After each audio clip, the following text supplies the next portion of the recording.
Pozdravljeni. Dobar dan. Vsi skupaj. Sem Vesna Tomaževič, urednica revije Medicina in ljudje.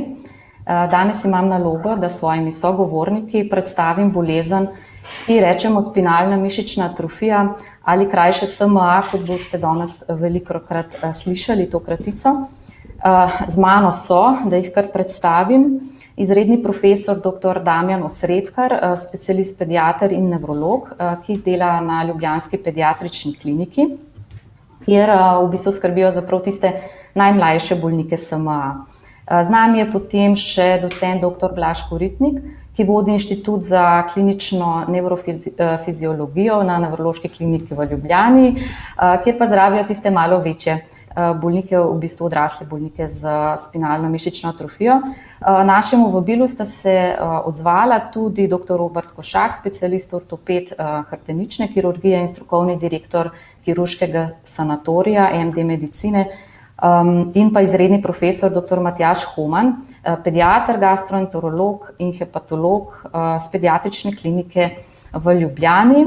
Hvala vsem, da ste prišli. Mi bomo danes poskušali našim gledalcem predstaviti, kaj vse to SMA je in kakšne so prve izkušnje z zdravljenjem te bolezni. Nekoliko kasneje se nam bodo pa pridružili s svojimi zgodbami tudi bolniki. Tako da bomo lahko tudi iz prve roke izvedeli, kako je živeti in kakšne prilagoditve v življenju so potrebne, kadar imaš tako bolezen. Ker so z nami danes tudi novinarji, še nekaj navodil za njih. Vprašanja napišite na tablo, ki jo vidite na desni strani ekrana. Bomo na koncu dogodka na njih odgovorili. Napišite tudi, prosim, za koga je vprašanje. Ker se dr. Osredkarju mudi in bo ob 17. uri moral zapustiti dogodek, bomo 10 minut prej v bistvu najprej dali njemu možnost, da odgovori na vprašanja, tako da tudi takrat jih zagotovo postavite.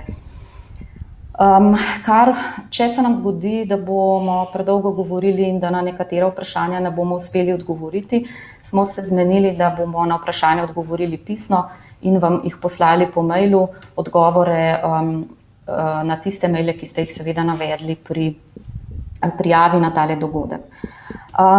Moja naloga je še, da na kratko samo povem nekaj osnov o bolezni, kaj to SMA sploh je. To je redka genska bolezen, zaradi katere se ne proizvaja ena zelo pomembna beljakovina v telesu, ki je ključna za preživetje in zdravje motoričnih nevronov. Ti nevroni so živčne celice v hrbtenjači, ki po telesu pošiljajo navodila za gibanje. In ker ni gibanja, tudi mišice počasi propadajo. Najbolj so prizadete ponavadi mišice, ki sodelujejo pri sedenju, hoji, drži glave, dihanju in požiranju, čeprav v resnici so lahko prizadete prav vse mišice. Najhuje je, ko zbolijo novorojenčki oziroma dojenčki nekje tam do pol leta starosti, ker to ponavadi pomeni, da gre za najtežjo obliko bolezni, reče se tip 1. Zaradi tega so do nedavnega ti otroci do 2. leta starosti tudi umrli. Danes bomo slišali, da se te zgodbe spreminjajo zaradi novih zdravil.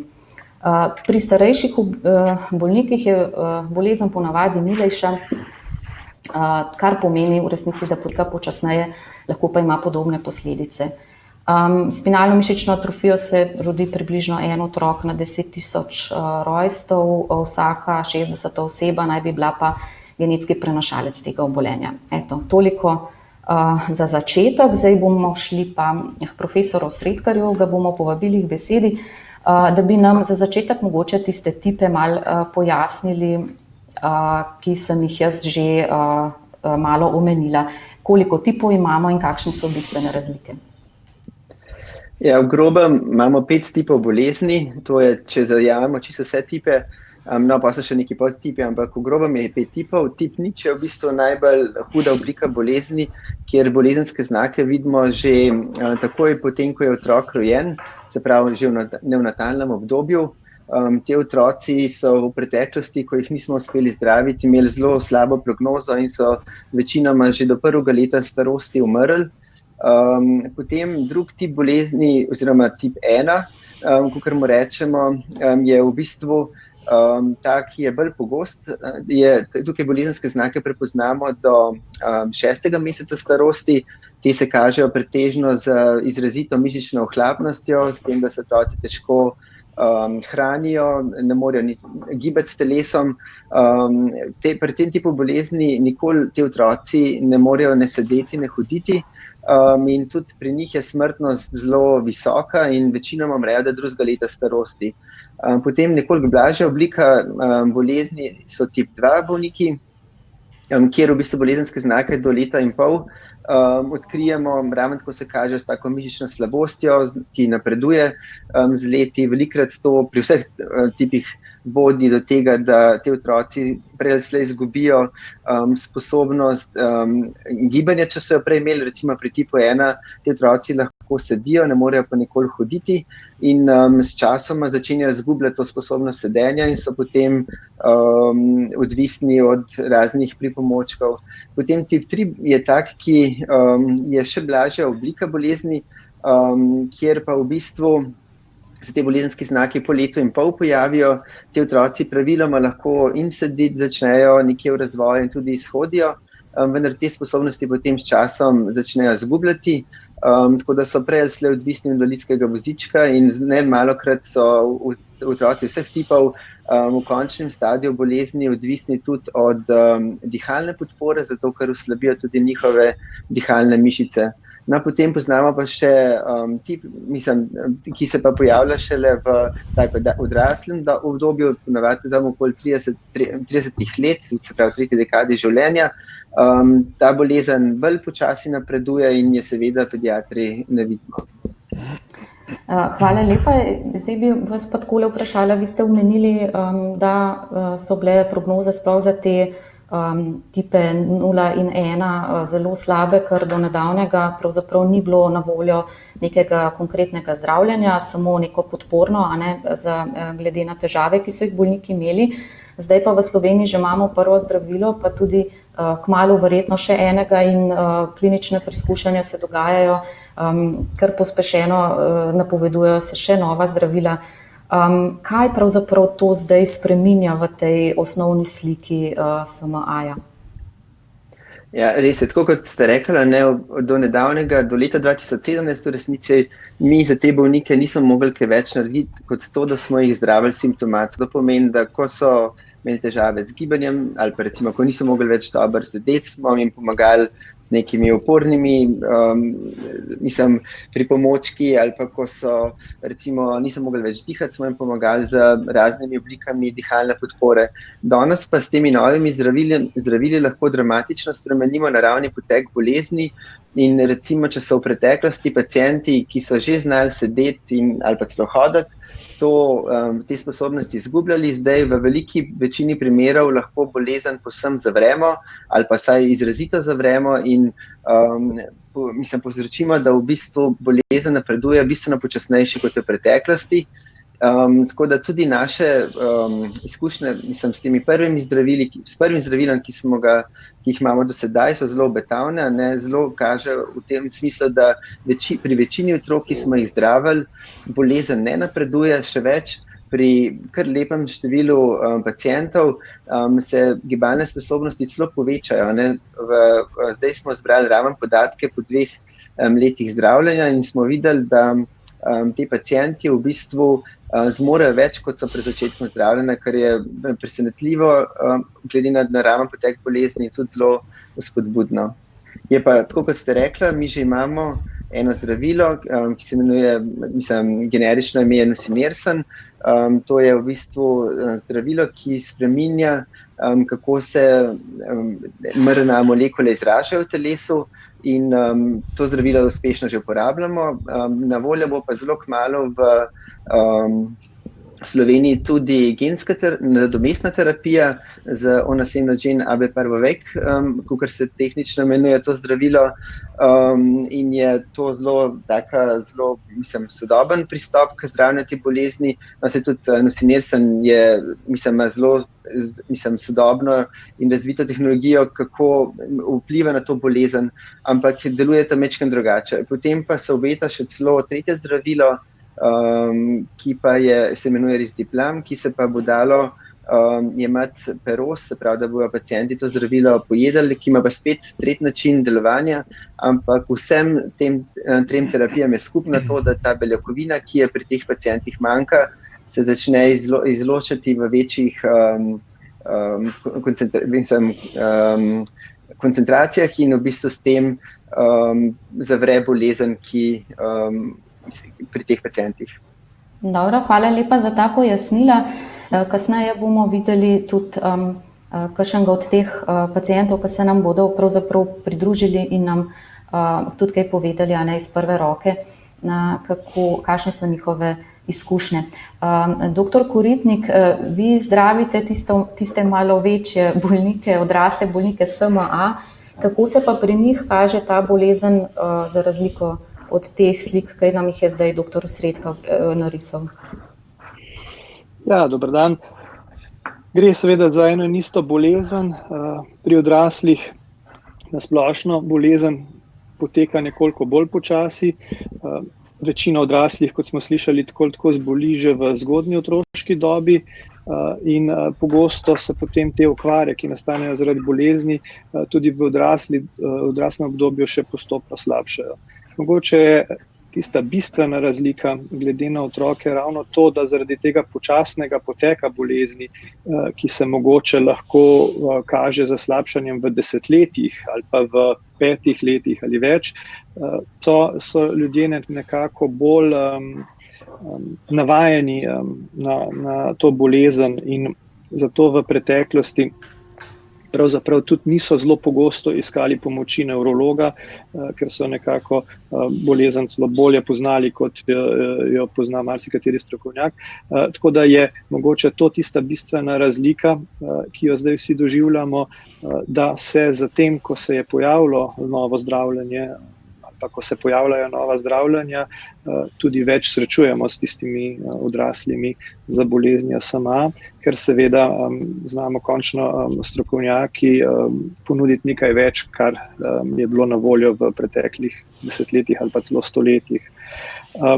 Spremembe, ki nastanejo zaradi bolezni same, so pa seveda podobne kot pri otrocih. To pomeni, da so tudi pri odraslih okvare tiste, ki okvarjajo večino mišic, ki sodelujejo pri hotenem gibanju, kar pomeni predvsem nezmožnost ali pa okvarjena zmožnost uporabe rok in pa hoje.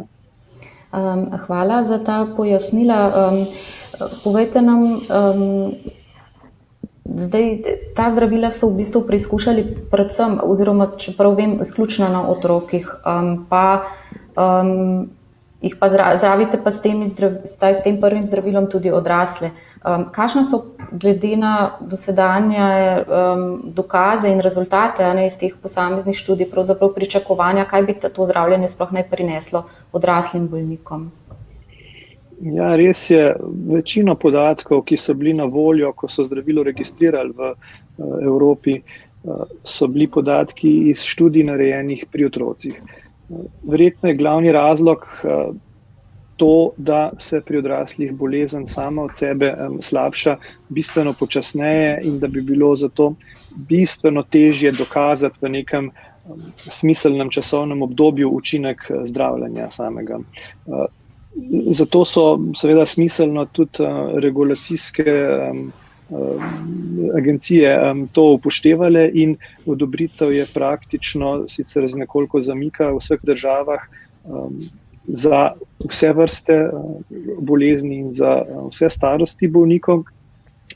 Smo pa šele takrat, ko smo vsi skupaj pričeli z zdravljenjem odraslih, pričeli dobivati prve podatke o tem, kakšna je učinkovitost pri odraslih.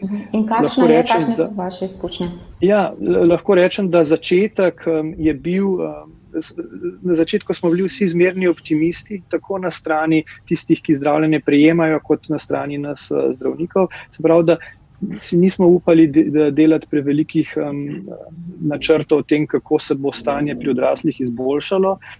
Ti prvi podatki, ki so se zdaj že nabrali recimo pri nas v enem letu, drugje tudi po 2-3 letih zdravljenja, pa kažejo na to, da vendar zdravilo pri odraslih ne samo upočasni bolezen ali pa slabšanje bolezni, ampak ima tudi pri odraslih to moč, da določene funkcije tudi do neke mere izboljša. To kažejo podatki iz drugih držav in tudi te prvi naši podatki. Dobro, hvala vam za enkrat. Zdaj smo mi prišli do tega, da sicer smo govorili o tem, kaj novo zdravilo pomeni, pa še zdravila tudi, ki prihajajo, ampak bolniki potrebujejo tudi sicer določeno oskrbo in podporo, za kar ste mi že vsi sogovorniki povedali, da je zaradi tega zelo pomemben multidisciplinaren pristop, torej da poleg nevrologov seveda sodelujejo tudi specialisti iz različnih drugih področij, iz različnih strok. Zato smo mi danes povabili dva taka strokovnjaka, ki se tudi znotraj teh vaših multidisciplinarnih timov pridružita skrbi za bolnike s SMA-jem. In bi mogoče dr. Košaka kar prosila, da nam pove, vi ste ortoped, se soočate pri bolnikih z SMA-jem, ste mi povedali predvsem skoliozo, ampak povejte nam, vi, kakšni so ti glavni izzivi. Ja, hvala lepa za povabilo, lep pozdrav vsem. Torej, ortopedi se v glavnem pri tej bolezni soočamo s temi bolniki, ko pridejo k nam zaradi skolioze, torej zaradi deformacije hrbtenice. Skolioza je v bistvu deformacija hrbtenice v prostoru, kar pomeni, da odkoderkoli pogledamo na hrbtenico, je z njo nekaj narobe. Torej, če pogledamo od spredaj, gre za ukrivljenost v levo ali v desno, najbolj pogosto v prsnem delu v desno, v ledvenem delu v levo. Če pogledamo iz strani, so spremenjene normalne fiziološke krivine. In pa poglavitna lastnost skolioze je tudi rotacija vretenc. Brez rotacije vretenc ne moremo govoriti o skoliozi. In pri bolnikih s spinalno mišično atrofijo praktično vsak bolnik ima lažjo ali težjo stopnjo skolioze. In značilna oblika pri teh bolnikih je tako imenovana paralitična dolga C krivina, ki zajema praktično celotno hrbtenico, se nadaljuje tudi v medenico, tako da je pogosto, kot pride tudi do nagiba medenice. Tako da to je glavna težava, zaradi katerih prihajajo ti bolniki k nam. Seveda, kako rešujete? Večji del teh bolnikov potrebuje tudi zdravljenje z naše strani, mi kot ortopedi seveda zdravimo kirurško. Za te skoliose je značilno, da se pojavljajo zgodaj v življenju in tudi, da hitreje napredujejo kot skolioze, ki nastopajo pri zdravih otrocih. Tako da taki otroci pogosto potrebujejo zdravljenje že v zgodnjem otroštvu. Sicer je idealno obdobje za kirurško zdravljenje skolioz je ob koncu rasti. To pomeni, ko je otrok star tam 13-14 let, takrat se napravi operacija, pa se fiksira vijake, palice in po posebnih metodah se skoliozo skorigira. In na koncu operacije se tudi napravi tako imenovana deza oziroma se hrbtenico zatrdi. Seveda to lahko napravimo le pri otrocih, ki so zaključili z rastjo. Kot sem pa rekel, pa bolniki za spinalno mišično atrofijo pogosto razvijajo skoliozo že v svojem zgodnjem otroštvu. In seveda moramo pri takih bolnikih drugače pristopiti k operaciji, ne smemo ustaviti rast hrbtenice. Tako da pri teh otrocih se uporabljajo določeni sistemi, ki omogočajo raztegovanje. Pred leti so se uporabljale rastoče palice, ki smo jih vgradili na hrbtenico. Običajno 4 vijaki zgoraj, 4 vijaki spodaj in vmes 2 palici. In te palici smo potem morali na pol leta fizično raztegniti, kar pomeni, da smo morali otroka dati v splošno anestezijo, napraviti kožni rez in potem za en zobec palico podaljšati. S tem smo spremljali rast hrbtenice in tudi nekako ustavili progres skolioze. Velika pridobitev na tem področju je uporaba magnetnih palic. To metodo sem pred cirka 3 leti vpeljal v Slovenijo in tudi po tej metodi večino teh otrok tudi zdaj operiram. Gre pa za metodo, ki je običajno se ta metoda lahko uporablja pri otrocih, ki so stari več kot 5 let oziroma od 5. leta dalje in pa do starosti tam nekje 11. leta. Aplicira se ta sistem, oziroma te dve magnetni palici se fiksirata za hrbtenico. Običajno ponovno 4 vijaki zgoraj, 4 vijaki spodaj in pa torej te dve palici. Potem pa ta sistem omogoča raztegovanje teh palic preko zunanjega magneta. Tako da gre za povsem neboleč poseg, za ambulantni poseg. Otrok pride, se uleže na trebuh, poiščemo magnet pod kožo in potem na ta del nastavimo aparat, s katerim se aktivira magnetno polje in to magnetno polje potem zavrti palici in se torej palica raztegne. To je povsem neboleč poseg, ambulantni poseg, traja nekaj minut in otrok praktično v 5-10 minutah zapusti ustanovo. Tako da bilo je izvedenih že kar nekaj operacij, približno 20, in večina je potekala brez zapletov. Moram pa povedati, da namen teh palic torej ni to, da mi skorigiramo skoliozo, ampak je bolj to, da poskušamo ob začetku skoliozo čim bolj skorigirati, ampak da pridobivamo na času, ko potem skoliozo definitivno operiramo. Torej v starosti 12-13 let je potrebno te palici zamenjati in napraviti torej končno operacijo. Čeprav nove študije, novi pogledi so že taki, da se nekateri otroci, torej da tudi ni potrebno več menjavati oziroma napraviti definitivno operacijo in da je to praktično tudi končna operacija. To so super novice, predvsem z vidika, da ti otroci manj trpijo in so podvrženi manj posegom, čeprav razumem na ta način.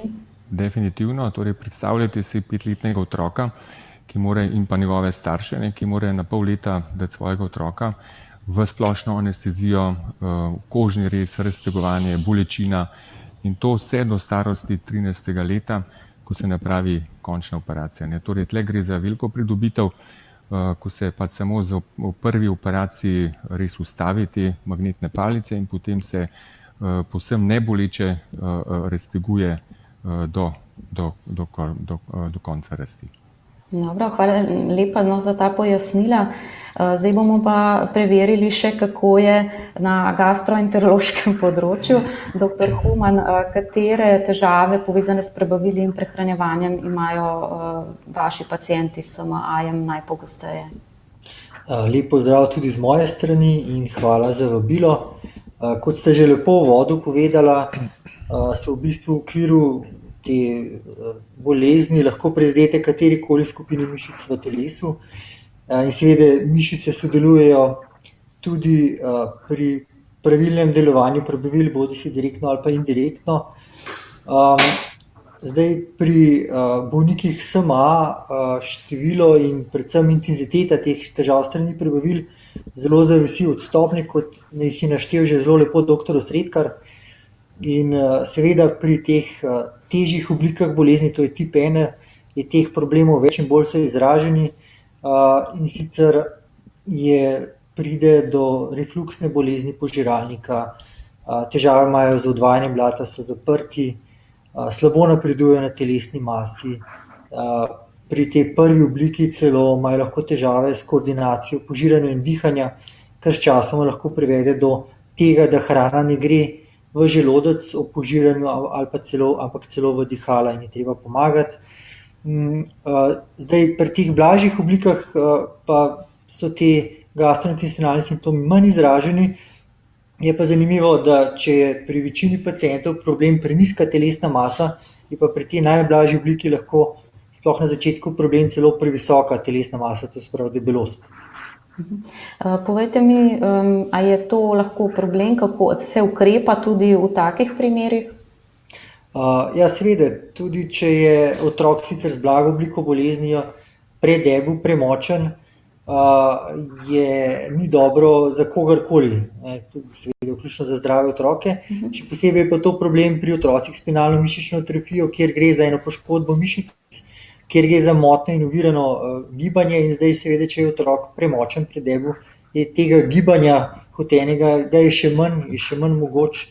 Tle zraven trpi še samopodoba, potem ob tem počasi pride tudi do metabolnega sindroma z povišenim pritiskom, povišenimi maščobami v krvi, možnost prediabetesa ali nastanka sladkorne bolezni tipa 2, tako da seveda je to potrebno zdraviti. Zdaj, pri otrocih s spinalno mišično atrofijo tipa 3, kjer do tega lahko pride, se seveda zdravi zelo podobno kot pri sicer prekomerno prehranjenih otrocih.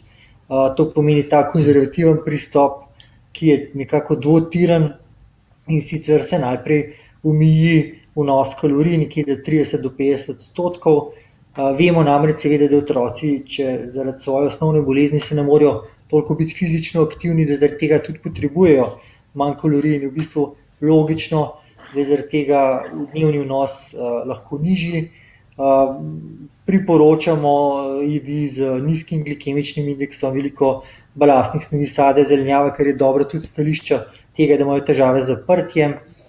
In pa na drugi strani spodbujamo gibanje, seveda v okvirih gibanja, da dodatno ne pride do poškodbe okvarjenih mišic, tako da se spodbuja predvsem tako imenovane izotonične vaje, recimo kakšno gibanje v vodi, plavanje in kaj podobnega, pač v okviru tega, kar so otroci še sposobni zaradi svoje bolezni.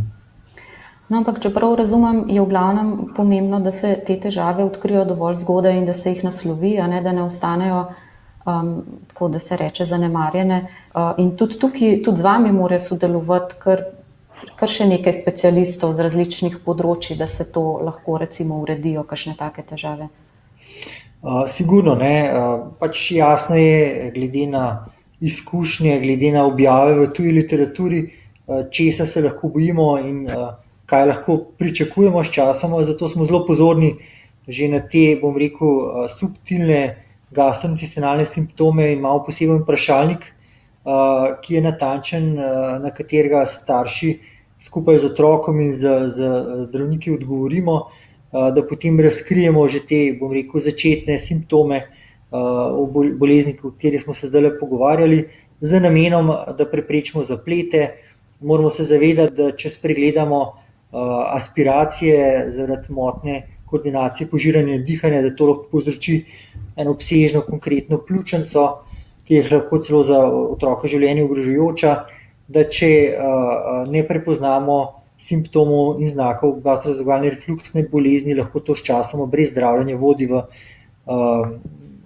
brazgotinjenje spodnjega dela požiralnika do zapore požiralnika, stenozo, da recimo seveda tudi zaprtje, ki je sicer zelo moteče za otroke, ima veliko bolečin, zmanjša apetit ob že otroku, ki itak slabo pridobiva na telesni masi, da ta, bom rekel, neodvajanje blata vpliva na to, da je pritisk na dihalno mišiče na pljuča večji, in že ob tem, ko otrok ima težave z dihalnimi mišicami, še dodatno, bomo rekli, oteži normalno dihanje. Tako da seveda je potrebno zgodaj prepoznati, razmišljati o teh težavah strani prebavil in seveda, kot ste že rekla, timski pristop je bistven. To je bistven pristop in na mojem področju sem jaz samo eden izmed mnogih strokovnjakov, ki pomagajo tem otrokom, ker je zelo pomembna vloga dietetika, zelo pomembna vloga fizioterapevta, delovnega terapevta, psihologa, to se pravi, vsi ti, ki poskušamo vsak na svojem področju maksimalno pomagati, da prepoznamo pravočasno bolezni in da jih učinkovito zdravimo. Tule bi povedal, da je ta timski pristop dr. Osredkar uvedel na naši kliniki in v bistvu imajo vsi pacienti, ki so v registru, jih pokličejo na nevrološkem oddelku na dvodnevno obravnavo, mogoče še Damjan, ki je o tem potem kasneje povedal, kjer se vsi specialisti, subspecialisti, če je potrebno, pač pridemo do bolnika in do staršev, indiciramo preiskave, ki jih potrebujejo otroci in potem tudi načrtujemo zdravljenje vsi skupaj. Super, hvala, da ste naredili tak lep uvod, ker tole sem ravno hotela dr. Sredkarja naprej vprašati. Zdaj smo že večkrat rekli tim specialistov in tudi slišali, da je kar velik ta tim, a ne lahko.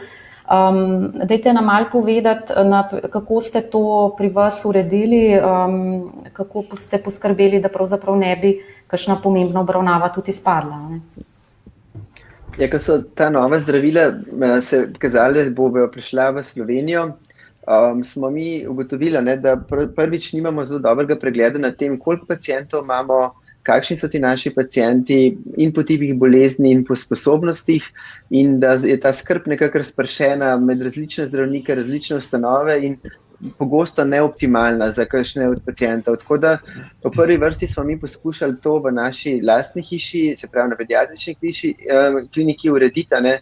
Potem pa v resnici tudi zdaj z nevrologi za odrasle, z dr. Koritnikom, ne poskušamo to tranzicijo otrok med odrasle nekako izboljšati, zato ker že zdaj smo recimo pri nekaterih otrocih, kjer jim nismo uspeli zdravila dobro dati, si pomagali z njihovimi nekako zmožnostmi, kjer dajo recimo to zdravilo, ki ga je treba v hrbtenjačni kanal brizgati, ne, pod posebnimi pogoji in so oni zato se zelo izpopolnili, tako da to sodelovanje med samimi pediatri in potem tudi kasneje z nevrologi za odrasle je ključno za to, da so pacienti dobro vodeni. Tako da v prvi vrsti smo mi naredili register otrok z živčno-mišičnimi obolenji, seveda tudi pacientov s spinalno mišično atrofijo, in potem smo imeli to srečo, da smo na pediatrični kliniki je bilo dovolj angažirati posameznikov, ki so prepoznali to potrebo in bili tudi pripravljeni v to vložiti nemalkrat svoj prosti čas in veliko entuziazma, da smo se nekako v tak tim sodelavcev organizirali.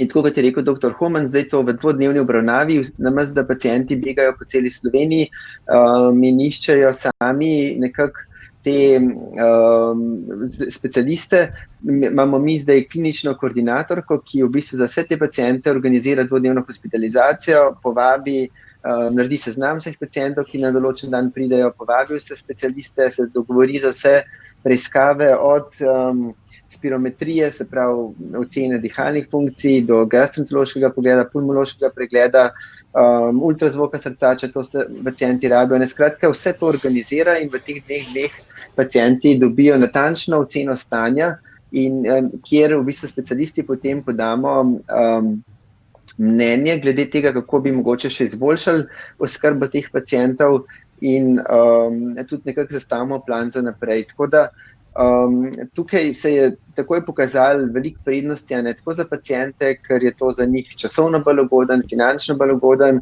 predvsem pa dobijo optimalno oskrbo, ki je v bistvu vodena z smernicami, najsodobnejšimi smernicami, ki jih v svetu poznamo, pa seveda tudi z naše plati, ker vemo, da za naše paciente naredimo to, kar je najboljše možen v določenem času.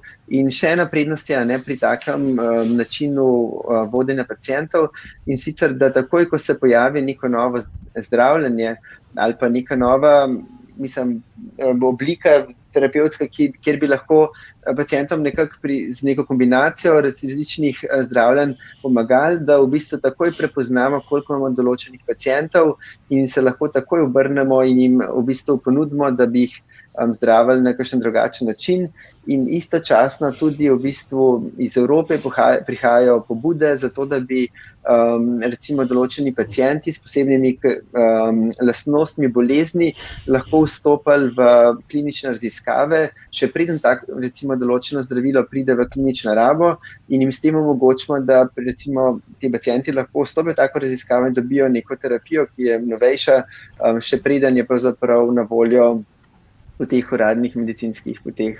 In se tudi jaz seveda zahvaljujem na tem mestu vsem sodelavcem, tako na pediatrični kliniki, kot sploh na kliničnem centru, ker mislim, da smo v 2 letih, kolikor zdaj to bolj intenzivno delujemo, uspeli zelo izboljšati to oskrbo in tudi v bistvu to sodelovanje med nami prinaša veliko koristi na vse strani, kot sem omenil. Hvala za tale pojasnila. Dr. Koritnik, tudi vi sledite zdaj na področju odraslih bolnikov temu vzorcu. Slišali smo, da že sodelujete tudi. Kako vam gre? Ja, izkazalo se je na splošno v medicini, da je ta timski pristop seveda tisto, kar bolnikom prinese največ koristi, če se je v preteklem stoletju vse skupaj peljalo predvsem v takšne izrazite subspecializacije, seveda se zdaj vsi vračamo k temu, da se znajo ti subspecialisti povezati v takšne timske skupine. Pri nas, pri odraslih, je mogoče malo težja situacija, zato ker smo različni specialisti bolj razkropljeni. Pediatri imajo vsaj pod isto streho, pri nas je pa včasih tako, da so nekatere inštitucije celo fizično izven kliničnega centra in je včasih malo težje to mrežo vzpostaviti. Ne glede na to pa imamo pri nas zdaj že več kot 15 let dober model timske obravnave, in sicer pri bolezni ALS, in skušamo na nek podoben način zdaj ta pristop uporabljati tudi za bolnike z SMA. Dejstvo je, da je to mogoče prva lastovka, vsaj na področju živčno-mišičnih bolezni, bolezen, ki smo jo začeli uspešno zdraviti, in da vsi vemo, pričakujemo in smo prepričani, da bodo tej bolezni sledile tudi druge bolezni, ki so bile do sedaj neozdravljive, in da bo treba takšen pristop uporabljati tudi pri vseh drugih boleznih. Zato je tudi pri nas, tako kot je Damjan rekel, zelo pomembno tudi, da že vnaprej vemo ali pa da znamo pričakovati, kaj lahko pride, v tem smislu, da vemo, koliko recimo različnih bolezni obstaja, kakšne so značilnosti posameznih bolnikov. Zato si zelo prizadevamo, da bi tudi pri nas zaživel takšen register živčno-mišičnih bolezni, ki že ima svojo zakonsko podlago in na katerem bomo zdaj v naslednjih letih sigurno veliko delali, in prepričan sem, da, oziroma kot kaže, smo zdaj na dobri poti in se veselim nadaljnjih let, ki prihajajo. Super, bravo. Zdaj imamo pa en tehnični izziv, zdaj se nam bodo pa počasi pridružili bolniki. Najprej bomo spoznali zgodbo male Žane. Jo imamo? Ja. Zgodbo male Žane in njena mamica Tjaša se nam bo pridružila. Malo bo trajalo, samo toliko, da se Tjaša uspe priklopiti. Torej, danes je Žana stara že skoraj 5 let. Je bila rojena kot zdrav otrok z malo manjšo porodno težo. Evo, zdaj jo bomo videli. Evo, sta se kar skupaj oglasili. Živjo. Živjo, pozdravljeni. Kako si, princeska? Živjo. Evo, torej Žana je bila rojena kot zdrav otrok z nekaj nižjo porodno težo, temu se sprva ni pripisovalo kakšnega posebnega pomena in tudi njen razvoj je potekal normalno, kot nam je mamica Tjaša že pojasnila. Tjaša, napovejte nam, kako pa ste potem opazila, da se nekaj dogaja? Ja, najprej pozdravljeni vsi. Žana je bila pa rojena kot zdrav otrok. Prvi znaki so se pokazali pri 4 mesecih, ko je bila Žana stara 4 mesece, ko je nehala spontano brcati z nogami. Potem pa je šlo njeno stanje še navzdol, njen razvoj ni šel naprej, ampak navzdol. Napotene so bile na razvojno ambulanto, od tam na pediatrično kliniko, in pri 9 mesecih je dobila Žana diagnozo. Kaj pa so vam zdravniki takrat povedali o tej bolezni? Ja, prognoza takrat je bila zelo slaba, ne. Takrat zdravila še ni bilo na voljo?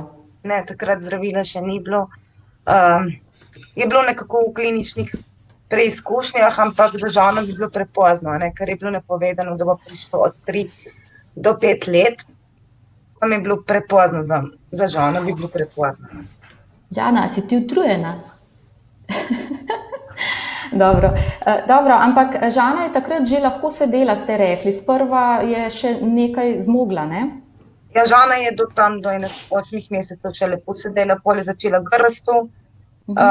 Tik pred prvo aplikacijo je bila že skoraj negibana otrok. No, ampak zdravilo je potem vseeno dobila zaradi programa sočutne uporabe. To ste se morali, pravite, tudi sami kar malo potruditi. Ja, v bistvu smo dosti sami, pa dosti nam zdravniki pomagali. da nam je le uspelo, da je Žana vseeno dobila to zdravilo. Dobro, in kako je danes z Žano, kaj Žana vse zmore, nam povejte. Ja, Žana danes že lepo sedi, sama se hrani, je vesela, radovedna, zgovorna. Zadnjič je bila prav zgovorna, ko smo se pogovarjali, danes nič ne reče. Ja, zato ker smo ji grozili, da mora biti malo tiho. Nekako pa nima, fizične moči pa še nima veliko. Vse lahko govoriš. Boš povedala, kaj si včeraj dobila. Voziček, končno! Žana je na voziček čakala pol leta, a ne? Ja. Ja, in kaj zdaj zmoreš s tem vozičkom? Kaj delaš s tem vozičkom, Žana? Povej. Pelješ se, super. Torej, vi ste mi že povedala, da Žana potrebuje predvsem veliko fizioterapije. Povejte mi, kaj še, kakšne pripomočke ali kaj takega od oskrbe še Žana potrebuje? Ja, Žana potrebuje pač masažer, potem, če je prehlajena oziroma vsak dan ji damo za dihalne vaje, mora vsako jutro in vsak večer, mora dihati, potem ima opornice za noge, ker ima kontrakture, stojko, voziček, še ima PEP valvulo. Ampak to vse zdravstveni sistem Žani priskrbi in to načeloma ne doplačujete? Ne, to ne. Mi doplačujemo samo fizioterapije, ker jih prek zdravstva pripada samo enkrat tedensko. Ona ima pa še 3-krat ali pa 4-krat tedensko samo plačničko. Dobro.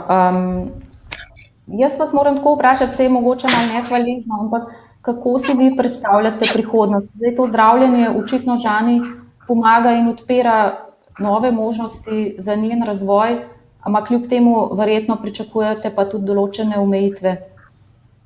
Ja, jaz sem zelo vesela, da Žana samostojno diha, ne. Da je z rokami kakor toliko aktivna, da sama jej, pa sama pije. Mi živimo bolj z dneva v dan. Upam pa, da bo nekoč nek čudež se zgodil, da bo dobila neko terapijo, da bo ona precej boljša. A ne? Dobro, čudeži se dogajajo, a ne? Čeprav je to že ena bolj taka kategorija, v kateri je težko soditi. Mi vam želimo veliko sreče, no, pa uspeha, pa napredka. Ja, hvala. Kako se meje v vrtcu, Žana? Pozdravi, pomahaj malo. Hvala lepa. Hvala. Adijo. Takole. Kot ste videli, ne, Žana je v bistvu ni dobila zdravila čisto takoj ob diagnozi, ampak dosti kmalu, ker so se uspeli urediti pogoji za sočutno uporabo. Imeli smo še eno deklico, Lejo, ki pa se žal ne bo mogla nam pridružiti,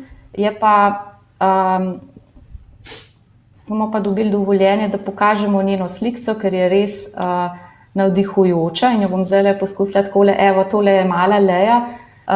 Leja je v bistvu imela to srečo, da ko je dobila diagnozo, je zdravljenje že bilo možno. Njej so se rokice tresle že takoj ob rojstvu, tako da je bilo slutiti, da je nekaj narobe, čeprav to ni tak znak, ki zdravniki so pričakovali, da bo morda tudi izvenelo, pa na koncu ni. Jaz sem Lejo obiskala, to je ena živahna deklica, ki takole zmore se tudi igrati, a ne, in smo si podajali žogo s fotografi. Lahko pa takole tudi se povzpne ob opori, a ne, kar nam je ponosno pokazala. Tudi Leja je šla letos prvič v vrtec in se uvaja. In smo zvedeli, da je prav vesela med prijateljčki. Zelo pomembno je, a ne, seveda, da ti otroci poleg neke zdravstvene oskrbe imajo možnost se vključiti in socializirati, čim bolj tako, kot otroci to pač vemo, vsi rabijo. Tako, zdaj gremo pa k odraslim bolnikom in bi jaz prosila, če se nam Andreja Šuštar prijavi, ali pa Blaž Koritnik, kater bo prvi. Ne, Blaž Koritnik, pardon, Blaž Urbanč. Če bo šlo. Kolegica pravi, da nobenega od njiju ni. Mogoče bi jaz lahko potem izkoristila tole priložnost, pogledamo, če so kakšna vprašanja novinarjev. No, očitno smo bili zelo detaljni in tudi vprašanji. Blaž se nam bo priklopil, evo, bo šlo počasi, tale tehnologija, se malo vsi učimo zdajle, ampak bo. Torej, Blaž ima pa SMA tipa 2, evo ga. Blaž, še kamero.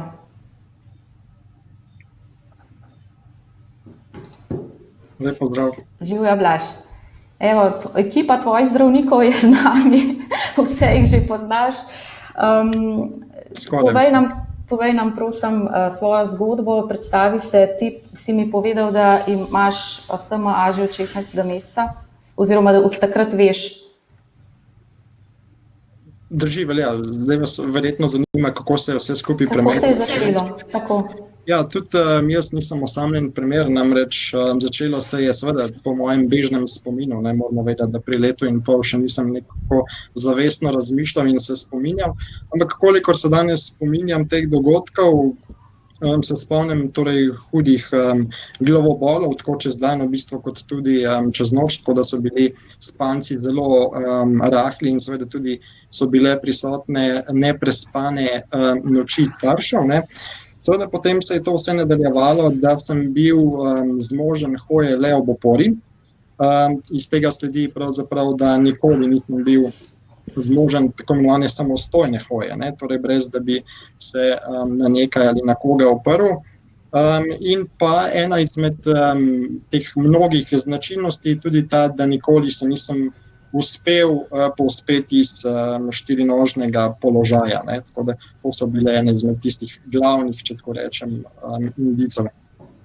Dobro, ampak navkljub tem številnim oteževalnim faktorjem pa slabšemu razvoju, ti praviš normalno, kakor rečemo temu, a ne normalno, živiš, se izobražuješ, povej nam malo, kaj počneš. Ja, dva panelista me zagotovo poznata, to sta gospod doktor Koritnik in pa gospod doktor Košak. Te mesece čakam pravzaprav, da se začne, da tako rečem, študijsko leto. Študiram na fakulteti za družbene vede in sicer natančneje smer sociologijo, tako da skušam pa zagotovo biti čim bolj proaktiven in pa dejaven. Kar pa zadeva vzdrževanja, seveda zdravja, ne, tudi navkljub spinalni mišični atrofiji, je pa gotovo gre pripisati veliko uslug tudi staršem, ki so torej so bili vztrajni in so s pomočjo Društva distrofikov Slovenije pravzaprav uspeli vzpostaviti komunikacijo in zagotovo, če si predstavljate, kakšna zmedenost je to na strani staršev, ko spoznajo, da ima njihov otrok to obolenje. In verjetno si lahko tudi predstavljate, kako pomirjujoče je slišati, da spinalna mišična atrofija vendarle ni zdaj, bom rekel, je prepreka v življenju, ampak lahko je tudi izziv. Ja, ti si sicer, sam trenutek, ja. Ravno kar sem vedela, da se nam bo pol tudi Andreja priključila, tako da to je super. Povej mi malo, kakšne prilagoditve pa vsem potrebuješ, a ne, verjetno ravno tako potrebuješ fizioterapijo, kaj še, kako zate v bistvu skrbi ta multidisciplinaren tim z vseh strani? Ja, mislim, da prava rešitev pri tem obolenju bi lahko rekli, da je kar kombinatorika, ne, torej zaradi, kot je mama prejšnje deklice povedala, je potrebno ohranjevati oziroma izboljšati, se pravi raztezati kontrakture, se pravi tako imenovano zakrnelost mišic, ne, ki so seveda pri meni navzoče tako pod kolenom kot tudi v predelu kolčnih mišic. In to je potrebno vzdrževati. To pomeni nekje, če čas le dopušča, čim pogostejše terapije oziroma raztezanje, zagotovo je pa izjemnega pomena fizioterapija, ne. Tako da, katero pa ne nazadnje tudi prejemam v okviru obnovitvene rehabilitacije. tako da potem seveda ne gre zanemariti tudi negovanje pljučnih respiratornih kapacitet, ne. Tudi temu je potrebno posvetiti pozornost, tako da življenje z SMA resnično nikoli ni dolgočasno. Blaž, ostani prosim z nami. Jaz bom zdaj za trenutek se posvetila temu vprašanju, da bo dr. Osredkar lahko nanj odgovoril, ker bo moral zaradi obveznosti morda zapustiti malo prej tale naš razgovor, pa se bova potem spet midva pogovarjala. Torej, dr. Koritnik, vprašanje je, ali je v Sloveniji predvideno presejalno testiranje vseh novorojenčkov za SMA. Povejte nam, prej smo že omenjali, da bi bilo dobro čim prej vedeti, da otroci imajo to bolezen, če prije do tega. Najbrž ste mislili, če jaz probam odgovoriti na to vprašanje. Odgovoriti, tako. Ja. Skratka, mislim, dejstvo je, da v bistvu z novimi oblikami zdravljenja, in to kaže tudi naši rezultati, je dobro začeti čim prej, zato ker prej, kot začnemo, več lahko prizanesemo otrokom, mislim, manj otrok izgubi na teh gibalnih sposobnostih, in nekatere študije celo kažejo, da če začnemo zdraviti bolezen takrat, ko se simptomi te bolezni še ne kažejo, da imajo lahko ti otroci, čeprav imajo redko, dedno in v resnici smrtonosno bolezen, da lahko pravzaprav živijo povsem normalno življenje, kjer se klinični znaki ne pokažejo. Ne redko pri vseh, ampak tudi ta možnost je, tudi to je možno. Zato in tudi naši rezultati kažejo, da tiste, ki smo jih začeli prej zdraviti, so v bistvu prej lahko, so se stvari izboljšale in tudi več so se lahko izboljšale kot pri tistih, ki smo začeli zdraviti kasneje. Tako da ideja je zelo razumna, da če bi imeli presejalno testiranje novorojenčkov, bi za te otroke, ki jih je približno 1 do 2 na leto, lahko jih odkrili takoj pri rojstvu in jih začeli nemudoma zdraviti z eno od možnosti terapevtskih, ki se nam zdaj ponujajo. Tako da mi smo te pogovore začeli že pred časom in dejansko tudi so na Kliničnem inštitutu za medicinsko genetiko pod vodstvom profesor Peterlina tudi začeli že z enim pilotnim projektom, ki se je izkazal za uspešnega, in zdaj iščemo, kako bi lahko pravzaprav takšno testiranje prenesli na večji vzorci in v končni fazi v bistvu na celotno populacijo novorojenčkov v Sloveniji, s čimer bi pravzaprav otrokom s spinalno mišično atrofijo prihodnje lahko res močno izboljšali življenje. Še zmeraj te bolezni ne znamo čisto zdraviti, ampak tudi v prihodnje z novimi zdravili bo to morda možno, tako da vsekakor se obetajo za njih boljši časi, kot so bili v preteklosti. Dobro, hvala lepa, dr. Osredkar, če bo treba in nas boste zapustili, tako rečem, tudi na svidenje. Midva z Blažem pa nadaljujeva, ker Blaž, zanimivo pri tebi pa je, da se pa ti ne zdraviš po lastni izbiri. Mogoče poveš, zakaj si se tako odločil? Ja, drži. Zdaj še predno morda preideva k bistvu. Rad bi opozoril, da moje gledišče oziroma trenutno stališče, ki ga v bistvu imam, se pravi, to je, da zdravila še ne prejemam, ne sme biti razumljeno kot spodbujanje nekega skepticizma v ljudeh, ki jih samo zdravljenje zanima. Torej gre izključno za moje mnenje. Drži, da sem eden izmed tistih redkih, še zdaleč pa nisem osamljen primer, če tako rečem, ki se za zdravljenje z zdravilom ta trenutek še nisem odločil. Zdaj, če vam razodenem razloge, zaradi katerih se še nisem odločil za prejemanje tovrstnega zdravila, lahko rečem, da enostavno gre za visoko, torej govorimo o svojih okoliščinah, visoko varnostno tveganje med postopki samega vnosa zdravila, in sicer v hrbtenični kanal, zaradi izdatne skolioze, ki jo natančneje pozna zagotovo gospod dr. Košak, kar zagotovo oteži aplikacijo samega zdravila, pri čemer in na tej točki si ne delam nikakršnih utvar, lahko pride do nepopravljivih, če tudi nenamernih poškodb drugih predelov oziroma živcev. Tako da to je eden izmed tistih ključnih, da tako rečem, dejavnikov, zaradi katerega zdravila še ne jemljem. Osebno pa menim, da k moji odločitvi ne potruje osebna značilnost, morda kot je kakšno boječnost ali pa strahopetništvo, ne gre zgolj za previdnost in pa potrpežljivost. Saj vemo, da znanost napreduje in osvaja ter dosega izjemno pomenljive dosežke oziroma dognanja, tako da zaenkrat menim, da nečesar ne zamujam. Zdaj, če sem malo ciničen, se zavedam, da časi, ko bi lahko bil prvak v triatlonu ali čemu podobnemu, so minili. Dobro, Blaž, najlepša hvala. Jaz se opravičujem, zdaj me ne vidite, ker imam nekoliko slabšo povezavo, ampak lahko nadaljujemo, ker se slišimo. Blaž, zdaj nas boš ti zapustil, bomo pa povabili, da se nam priključi še Andreja Šuštar. Andreja je ena izmed tistih, ki pravzaprav ravno tako kažejo, da bolezen je huda, ampak ob določenih prilagoditvah se da v življenju še marsikaj početi. Upam, da se nam bo uspešno pridružila. Drugače, Andreja nam je povedala, prihaja.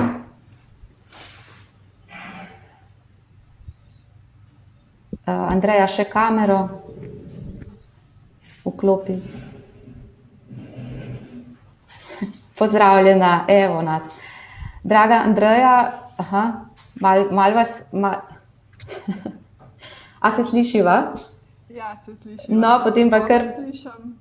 Pol se pa kar pogovoriva, mogoče se nam boste pa spet malo kasneje prikazala, tele zveze so včasih malo težene. Povejte nam, Andreja, ste vi tudi zbolela kot otrok že ali? Ja, moji starši so opazili potem, ko sem jaz hodila, da nenavadno veliko padam, da sem kar naprej na tleh. In seveda potem se je začela pot do zdravnikov. V sredini 70-ih let je bila to bistveno drugačna zgodba, kot je danes. Napoved je bila pač slaba, upanja nobenega in pač starši so nekako mogli to sprocesirati. Zdaj, jaz v redni vrtec pač zaradi težav, ki sem jih imela, nisem mogla hoditi, tako da je mami ostala doma. Je bila doma do mojega 10. leta starosti. Do 4. razreda je tudi vsak dan z mano v šolo hodila, zato ker sem hodila v šolo z avtobusom in je bilo to kar mal problem splezati na avtobus, pa še torbo imeti zraven, pa vse vremenski pogoji, ki so vplivali na to mojo hojo, na varnost moje hoje, tako da pač mami z mano hodila. S tem, ko sem se pa jaz, ko sem odraščala, sem pa tudi nekako malo boljša bila. Sem bila bolj stabilna, bolj odporna. Tako da sem potem pač redno v osnovno šolo, srednjo šolo, fakulteto. Jaz sem se tudi vsak dan v Ljubljano vozila z avtobusom, redno zdelovala, tako da nekako potem smo se navadili, pač življenje se je prilagodil tudi tej situaciji in je nekako kar šlo. Tako da danes pač sem redno zaposlena. Delam polni delovni čas, se vsak dan v Ljubljano vozim v svojem avtomobilu, delam sicer bolj pretežno sedeče delo, v službi mi sodelavci za kakšno stvar pomagajo, kar ne morem. Doma imam pa tudi stvari tako nekako zorganizirane, da so ustrezne mojim sposobnostim, pa partner mi pomaga. Včasih kakšni prijatelji priskočijo ali pa kakšna gospa proti plačilu, tudi kakšno gospodinjsko težje delo opravi. Dobro, ampak zanimivo je, vi ste mi rekla, da lahko hodite, ampak da vas popolnoma onesposobijo sneg in led, kar mi je bilo tako hecno, ker to tudi nam dela težave drugače. Običajno. Jaz pač funkcioniram zelo v redu v takih zelo optimalnih pogojih. Torej, nek prostor, ki je brez stopnic, recimo doma imam dvignjeno posteljo, višje stole, malo višji kavč, da lažje vstanem, ker iz stranišča ne morem sama vstati, imam dvigalo. daljše razdalje pač težko prehodim, neke krajše razdalje, po neki ravni, lepi podlagi, mi pa kar dobro grejo. Ne. Zdaj problem nastane, kadar recimo, če fajn piha veter, ne, se tudi to zgodi, da se bojim, da me bo prekucnil. Sploh pa, kadar je sneg, ne, pa led, kudra, to pa jaz sama nikamor, ne, tako da v tem zimskem času pač obmirujem. Nekako precej lažje gre, če je tu kakšna opora, recimo, da se koga primem, ne, se lažje se pločnik premaga. Na daljše razdalje pa zdaj uporabljam skuter, ki mi pa nekako tudi tako eno novo dimenzijo v tej moji mobilnosti prinesel. Veste, tako nekako bolj težko hodiš, potem so te poti prehodi zelo kratki, in bolj ali manj se skozi v nekih poznanih okoljih giblješ. In nekako rata dolgočasno. Si tudi odvisen od drugega, da takrat, ko ima še kdo čas, da gre s tabo, da se ga malo primeš in tako, da ti pomaga. Ko pa pride skuter v uporabo, je pa to, potem, kadar hočem ven, kamor hočem, več po makadamskih poteh, po gozdu, po polju, tako da je super zdaj. Super. Vi pa se zdravite, ne? Ja, jaz pa imam pa zdaj lih obletnico septembra, sem lansko leto začela. Zdaj, moj motiv, zakaj sem se za to odločila, ni bil to, da bom zdaj kar športnica ratala, ne. Ampak bolj zato, ker zdaj v enem se stvari ne spremenijo tako zelo hudo, da bi kaj jaz tako rekla, da je bistveno slabše. Ampak na nek dolgi rok pa sem pač opazila, da stvari se slabšajo. Jaz poslušam, ne vem, 20 let nazaj, pa ne vem. Jaz sem na faks vsak dan z avtobusom hodila. Danes recimo na avtobus ne pridem. In pa sem si rekla, glej, če bi pa to tako ostalo, kakor je, ne, bo pa tudi fajn. In zato sem se odločila, da bi bila mogoče tudi malo manj utrujena, da bi kakšno stvar lažje naredila. In moram reči, da sem se prav dobro odločila. Super. Nekaj vas moram še za konec spomniti. Rekli sva, da bova govorili tudi o parkirnih prostorih za invalide. Ja. Pozabila ste omeniti. Glejte, recimo, jaz sem en tak primer, jaz pač imam pravico do parkirne karte za invalide, jo tudi uporabljam.